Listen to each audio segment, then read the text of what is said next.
Place à Monsieur Sidi Bémol, bonjour. Bonjour. Alors Chouf, votre dernier album sortira le 21 août. Il y a eu un petit décalage. Qu'est-ce qu'on doit regarder et surtout dans quelle direction?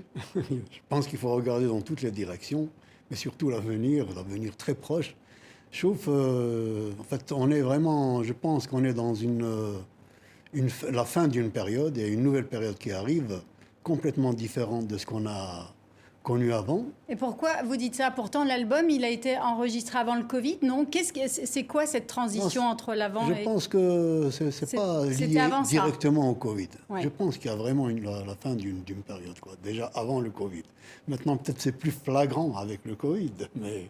Qu'est-ce qui vous a fait ressentir ça, par exemple?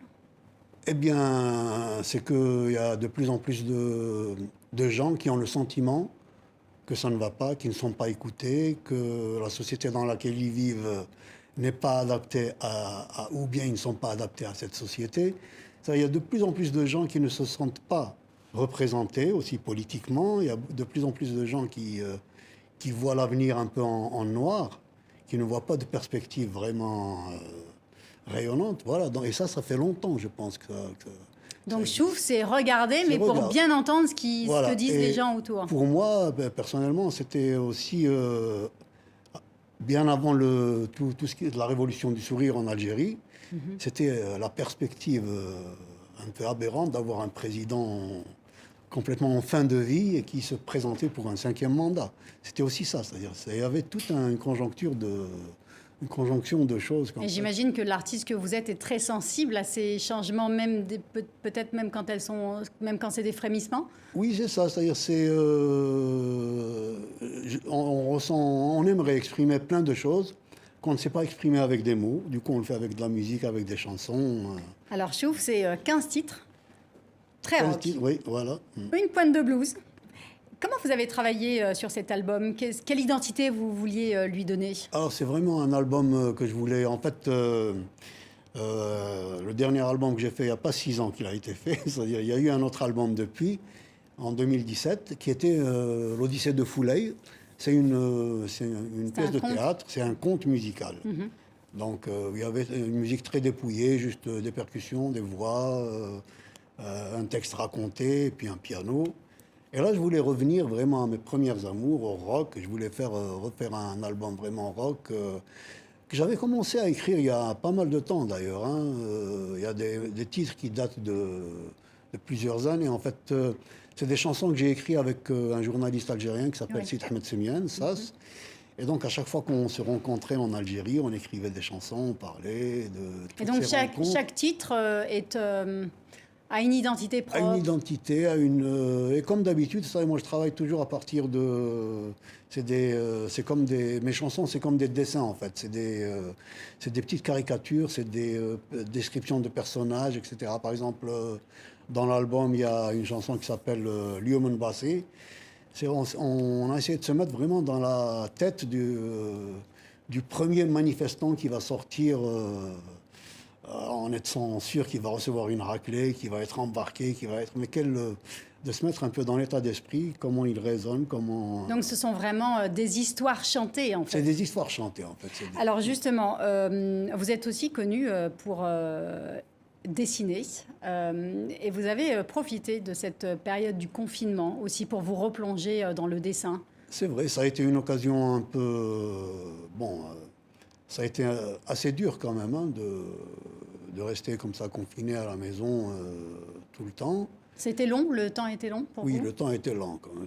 Très, très long, très long. En plus, il y a eu plein de concerts annulés, tout ça, ça a été vraiment très c'est ce qui vous a rendu dur, un peu nostalgique parce que vous avez dessiné pour raconter la tragédie des migrants, oui. qui n'est malheureusement pas nouvelle. Vous nous direz pourquoi aujourd'hui, mais d'abord, si vous voulez bien, on va en regarder et écouter un extrait.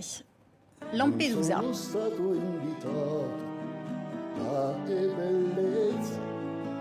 Quando sei nel buio cerchi la luce, Lampedusa,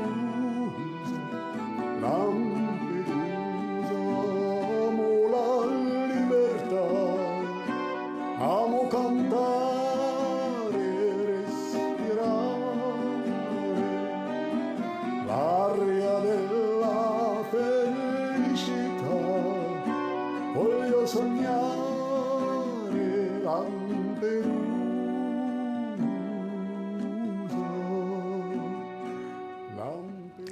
chantez en italien. En italien. Et vos dessins sont poignants. Oui, c'est quand même une tragédie en fait. Tous les migrants, tous les qui traversent la mer comme ça, beaucoup de morts, beaucoup de tragédies en fait. Et cette chanson, c'est un texte qui a été écrit par Samir Benjael. C'est un Algérien qui a vécu un bon moment en Italie. Et moi, j'avais fait cette chanson, cette mélodie Lampedusa pour rendre hommage aux migrants. Et puis parler aussi de la porte de l'Europe à Lampedusa, qui est ce monument qui a été construit par des artistes avec tous les objets qu'on a recueillis suite à des naufrages, oui. Des brosses à dents, des sandales, donc il y a eu la construction de cette porte de l'Europe. Et voilà, et donc après, naturellement, le lien s'est fait. Donc, Et vous rendez un autre hommage. Ce confinement vous a fait replonger aussi dans une amitié, celle que vous avez partagée avec Idir, le chanteur. Oui, aussi, oui, c'est vrai. J'ai aussi fait ce petit clip pour Idir. C'est vrai qu'Idir, c'est vraiment, pour nous, tous les artistes algériens, c'est une référence incontournable. C'est vraiment un géant. Pour nous, c'est un exemple. Et là, c'est une chanson en fait que je voulais lui proposer de chanter il y a quelques années. Bon, mais j'ai appris qu'il était malade et ça ne s'est pas fait. Bon. On va peut-être en profiter nous aussi pour l'entendre. Hommage à Idir.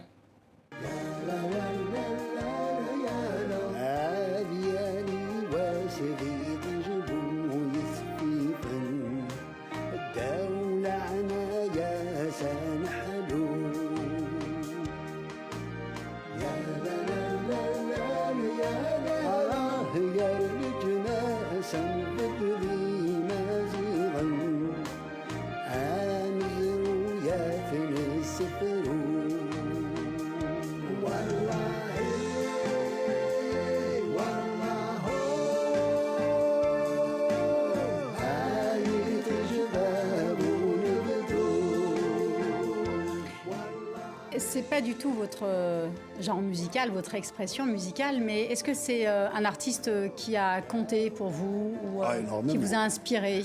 Énormément. Et puis c'est un artiste qui m'a aidé aussi au début, parce que les premières maquettes que j'avais enregistrées, c'était sur un magnétophone qu'il m'avait gentiment offert à l'époque, dans les années, en 96 ou quelque chose comme ça. Donc c'est un artiste qui a beaucoup compté pour moi dans tous les domaines, humainement, artistiquement. Et qui vous accompagne aussi, j'imagine, peut-être dans vos inspirations. Ah oui, tout à fait, bien sûr. Je vous dis, c'est vraiment l'exemple pour moi dans le travail et dans la création. Merci Sidi Bémol d'avoir été notre invité. Je rappelle votre album Chouf qui sortira le 21 août prochain.